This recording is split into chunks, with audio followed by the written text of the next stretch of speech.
I learned the rule too late. If the mountains say your name, you don't answer, no matter how familiar the voice sounds. I grew up in eastern Kentucky, where the Appalachian Mountains press close enough to make the sky feel narrow. People there respect the woods the way you respect a loaded gun, quietly without jokes. When my Uncle Dale passed, I inherited his hunting cabin near Pine Ridge, a place he always warned me about in that half-serious way locals use when they're telling the truth. If you hear your name out there, he used to say, tapping the side of his nose, keep your mouth shut. I laughed it off back then. I wasn't laughing the first night I stayed alone. The cabin sat at the end of a rutted dirt road, surrounded by trees that leaned inward like they were listening. By the time I unloaded my truck, dusk had soaked the woods in blue shadows. The air smelled of wet leaves and iron-rich earth. Inside, the cabin was exactly as Uncle Dale left it, dusty, cold, and stubbornly quiet. No cell service,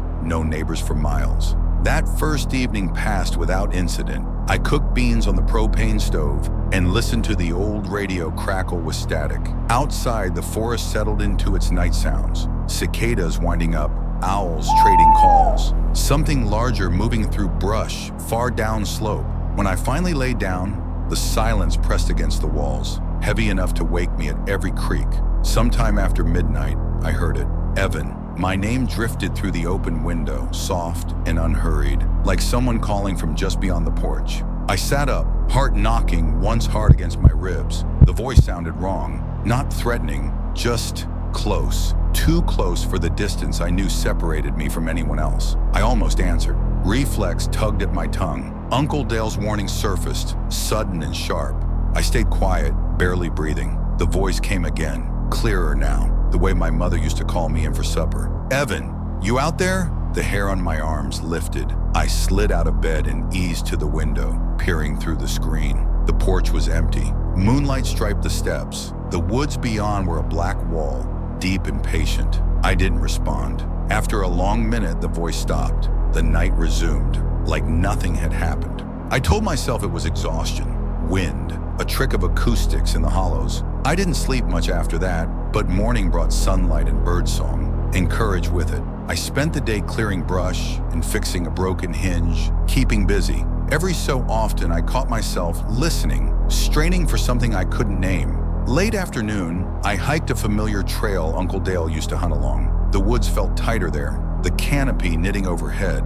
My boots sank into damp loam, and the air cooled fast as the sun dipped. I turned back earlier than planned, uneasy for reasons I couldn't explain. That's when I heard footsteps behind me. I stopped. They stopped. I took a step. So did they, perfectly matched, a half-second delayed. My throat went dry. I told myself it was another hiker, though I knew better. No one came out this way unannounced. Evan, the voice said again, close enough now that I felt it against my ear. It was my own voice this time. Same pitch, same cadence. Panic flared white-hot. I ran. Branches tore at my jacket as I bolted down the trail, lungs burning, the woods swallowing my ragged breathing. The footsteps followed, never gaining, never falling back. And the voice, my voice, kept calling, cajoling, almost playful. Evan, wait, you dropped something.